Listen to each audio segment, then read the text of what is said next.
क्या आपने कभी सोचा है कि भगवान विष्णु 4 महीने तक क्यों सो जाते हैं और क्यों इस एकादशी का महत्व इतना गहरा है कि देवता भी इसे विशेष मानते हैं। आज हम बात करेंगे देवशयनी एकादशी की, एक ऐसा दिन जब संसार की गति थम सी जाती है और भक्ति का मार्ग खुलता है। नमस्कार दोस्तों, स्वागत है आपका मेरे YouTube channel the narrative nerve पर। आज की इस खास वीडियो में हम जानेंगे देवशयनी एकादशी की अद्भुत कथा के बारे में। जानेंगे इसकी सही तिथि, व्रत विधि, महत्व और ऐसी बहुत सी खास बातें जो इस एकादशी को इतना महत्वपूर्ण बनाती हैं। तो चलिए इस आध्यात्मिक यात्रा की शुरुआत करते हैं। दोस्तों, हर साल आषाढ़ महीने के शुक्ल पक्ष की एकादशी तिथि को देवशयनी एकादशी का पर्व मनाया जाता है। ये दिन भगवान विष्णु को समर्पित होता है और इसे बेहद शुभ माना जाता है। मान्यता है कि इस दिन से भगवान विष्णु क्षीर सागर में योग निद्रा में चले जाते हैं और 4 महीने तक विश्राम करते हैं। इस अवधि को चातुर्मास कहा जाता है, जिसमें शुभ कार्य जैसे विवाह, गृह प्रवेश जैसे मांगलिक कार्य नहीं किए जाते। भक्त इस दिन व्रत रखकर श्री हरि विष्णु की पूजा करते हैं और मोक्ष की कामना करते हैं। आइए जानते हैं जुलाई 2025 में देवशयनी एकादशी कब पड़ रही है, इसका शुभ मुहूर्त क्या है। साथ ही जानते हैं इसका धार्मिक महत्व। देवशयनी एकादशी हर साल आषाढ़ माह के शुक्ल पक्ष की एकादशी तिथि को मनाई जाती है। इस बार ये तिथि 6 जुलाई 2025 को पड़ रही है। हिंदू पंचांग के अनुसार तिथि की शुरुआत 5 जुलाई की शाम 6:58 से होगी और समाप्ति 6 जुलाई की रात 9:14 पर होगी। व्रत हमेशा उदया तिथि में रखा जाता है, इसलिए देवशयनी एकादशी का व्रत 6 जुलाई को रखा जाएगा। इस साल चातुर्मास का प्रारंभ 6 जुलाई से ही होगा। चातुर्मास में भगवान विष्णु योग निद्रा में रहेंगे, तो सृष्टि के संचालन का दायित्व भगवान शिव के हाथों में रहेगा। चातुर्मास में भगवान शिव संहारक और पालनकर्ता दोनों ही भूमिका में रहेंगे। चातुर्मास में शिव परिवार की पूजा की जाती है। चातुर्मास में विवाह, गृह प्रवेश, उपनयन आदि जैसे मांगलिक कार्यों पर रोक रहेगी। देवशयनी एकादशी की पूजा का शुभ मुहूर्त सुबह 5:29 से ही प्रारंभ हो जाएगा, क्योंकि इस समय से सर्वार्थ सिद्धि योग बन रहा है। उस दिन राहु काल सुबह 7:13 से 8:58 तक है। पूरे दिन में आप राहु काल का त्याग करें, फिर दोपहर से पूर्व किसी भी समय पूजा कर लें।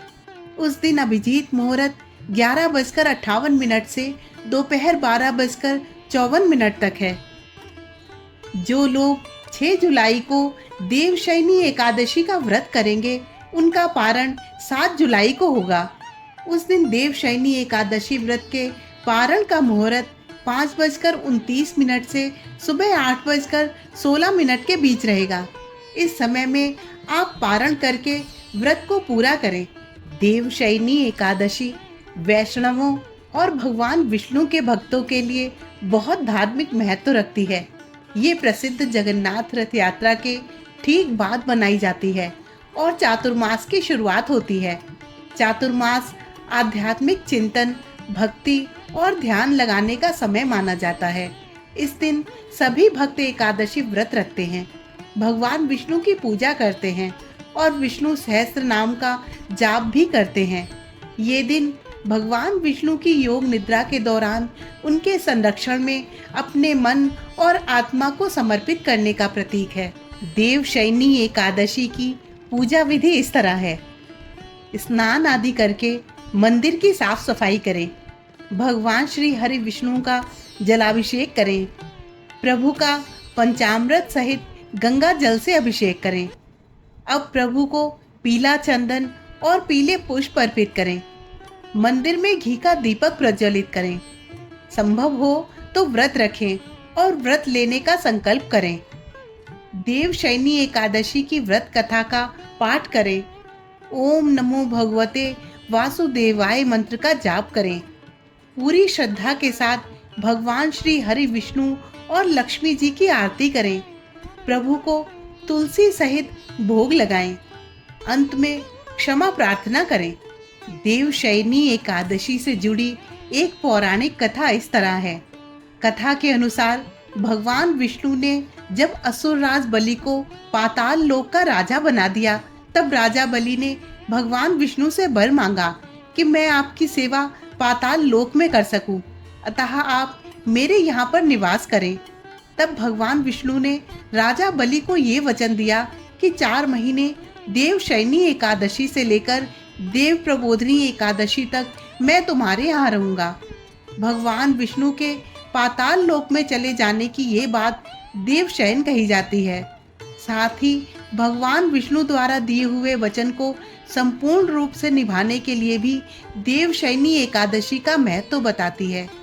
एकादशी हमें अपने कर्मों पर एवं अपने वचन पर अडिग रहने की प्रेरणा देती है।